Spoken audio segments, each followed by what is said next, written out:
Hi there, this is Chris from Motolegends, the chap in the cap, here today to talk to you about a revolutionary helmet from Klim, and it's called the Krios Pro. Now, lots of helmets on the market, we sell a number of brands, but only very rarely does a helmet come along that truly changes the game. This is just such a helmet. The reason that it's so different, I'm going to talk you through later all of the features that it has as a road-going and an off-road helmet, but at the core of this helmet is a piece of technology that is truly different to anything else on the market.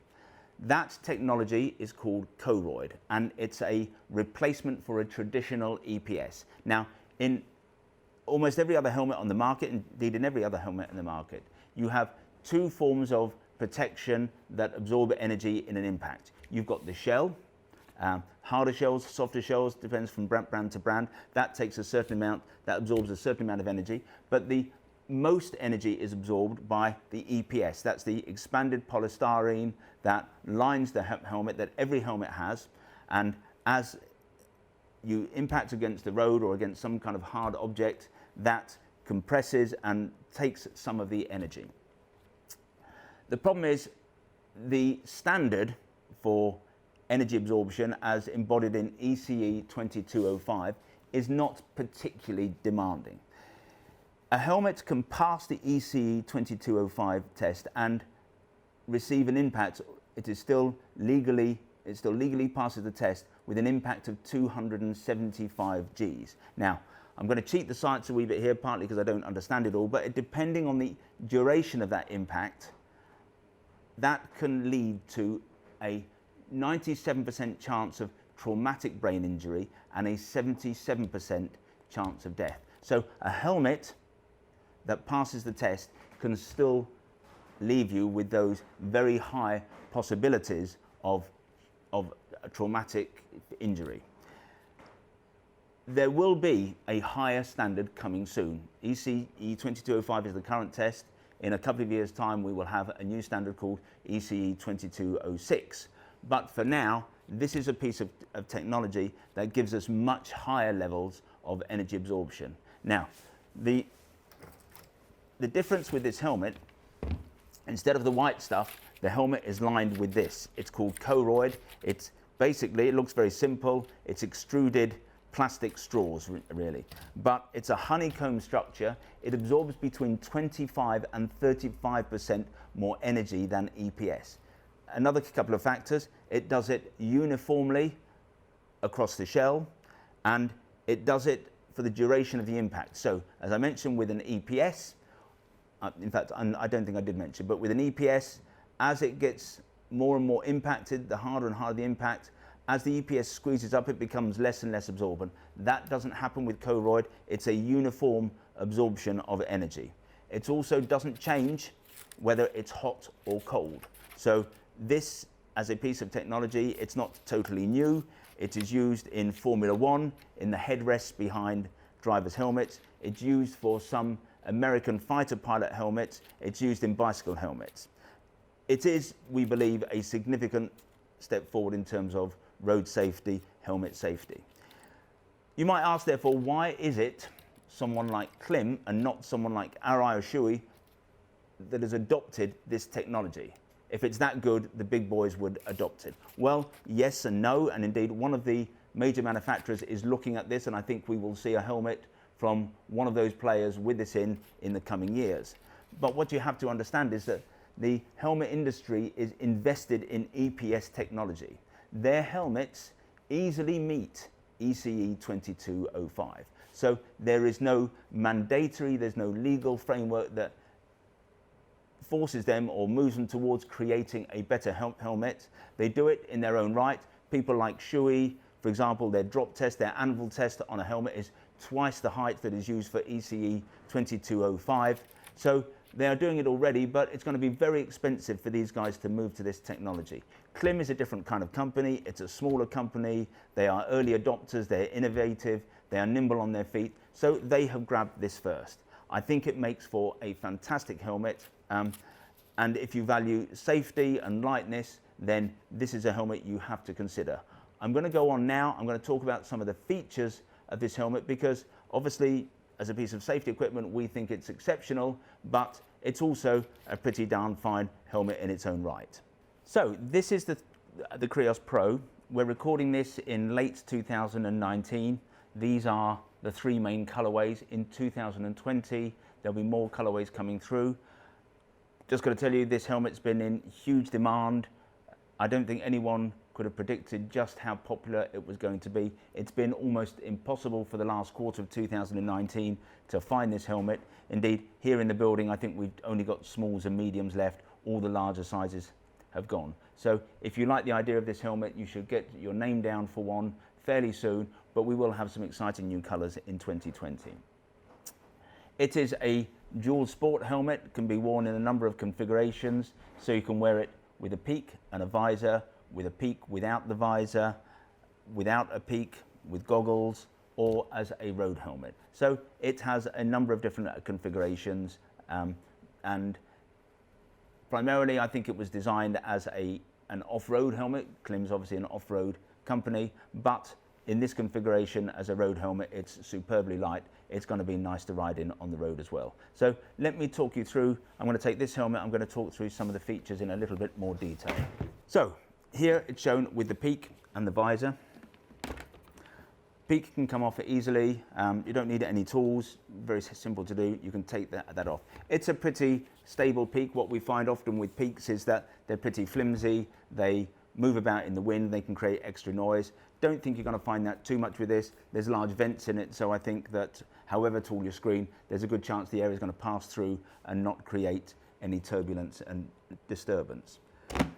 Good venting, big chin vent and a brow vent, and that exhausts here through the back.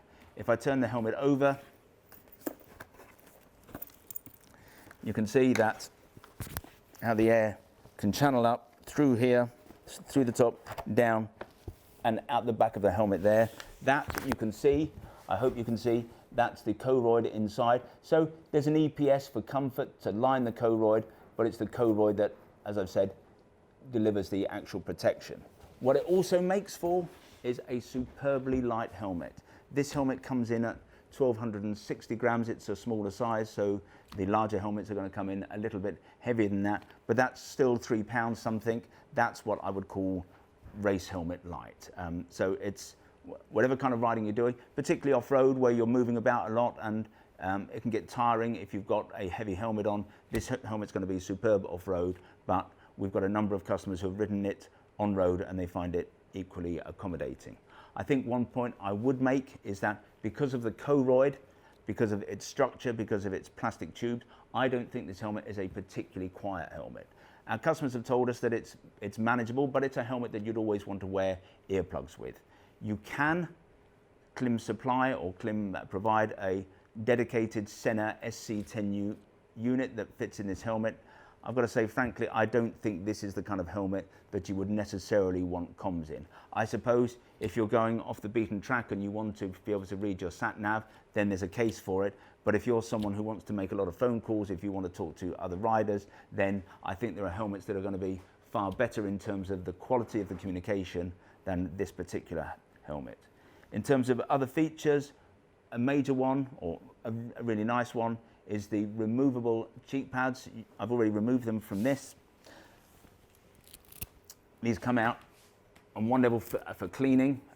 There aren't different thicknesses of headliner as you would get with Shui, but that can come out for cleaning. However, there are different sizes of cheek pads. So this is a helmet where we have a degree of ability to alter the fit with cheek pads. It's a helmet that comes in 2 shell sizes. In the smaller shell size, we've only got 2 options. I think there's a 20 and a 25, but in the larger shell size, we have about 5 different cheek pads. So we can make this helmet fit a little bit more loosely, a little bit tighter. One neat feature that we don't see a lot, but it's coming in, is what is known as a fidlock lock. The way the neck strap fastens. Now, traditionally we've had micrometric buckle adjusters. We've also had the long-standing double D ring. This is a bit more trick. It's magnetic. You just offer it up and it closes. It is perfectly secure. but the benefit is if you're trying to take your helmet off or put it on in big gloved hands, all you have to do is introduce this, more or less, and it clicks, and you just pull that and it opens. It's not going to come off on the road, but it is very simple to use. Another thing that comes with this helmet that's really rather neat is a transitions visor. Now the helmet is priced at £525. It's not a cheap helmet, but for the technology you're getting, for the extra safety you're getting, I don't think that's at all out of court. It is a fantastically light helmet, and you can ride in it knowing that in an accident you're going to be as protected as you can be. So for that, the kind of money you're paying, I don't think is excessive. But what you also get with the helmet, there's no drop-down visor in this helmet, but you do get a transitions visor. A transitions visor is like a photochromatic visor. It darkens in sunlight, and obviously as it darkens, then it lightens up to become clear. Given that you get one of those in the box within the price, I think that makes this look even better value. I think a visor like this is going to be at least £100, so you can actually look at the helmet and go, this is more like a £400 helmet than a £500 helmet. These visors are immensely impressive. I have an ultraviolet torch here. I'm going to shine this onto the visor for just a second or two.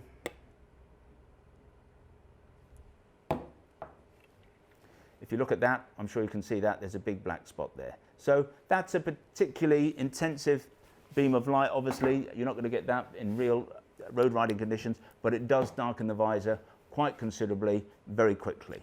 The other thing that the helmet comes with, which is nice, especially in a helmet like this, is a 120 pin lock visor. So this is a helmet that's not missing much. You've got a dedicated comms system, you've got pin lock, you've got a transitions visor.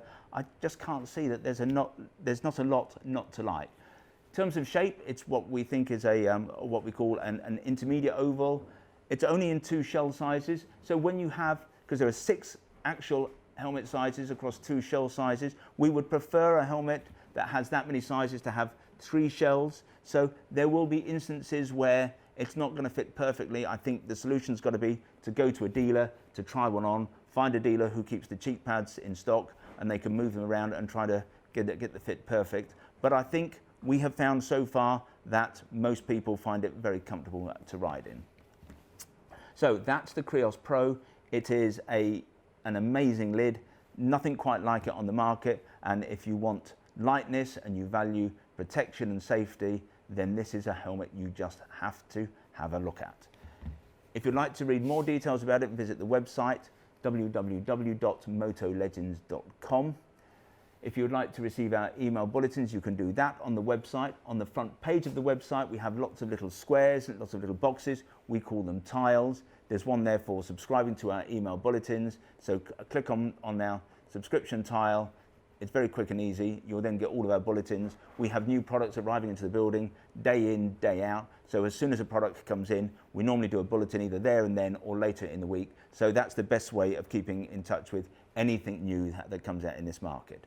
If you would prefer to receive your information videographically, then we would be delighted if you wanted to subscribe to our YouTube channel, and you can do that on the subscribe button down below. Again, we're going to be doing lots of videos, so whenever there's an exciting new product, I don't think we're necessarily going to do a video about every glove and every neck scarf that comes in, but when there's an exciting new product, we will do a video review of it, and I think it's a great way of learning about new products in a very succinct manner, although with me, maybe not as succinct as it could be. If you are so excited by this helmet that you feel that you want to order one, then you can go direct to the relevant page on the website. That's up there in the top right hand corner. As I say, as we record this towards the end of 2019, availability is pretty marginal. I think in the building we've probably only got 4 or 5 helmets, and I think they're all small and medium, but there will be more coming through, I think February, March 2020. Anyway, this has been Chris at Motolegends. I hope you've enjoyed this review. You need to look at this helmet. It's something different.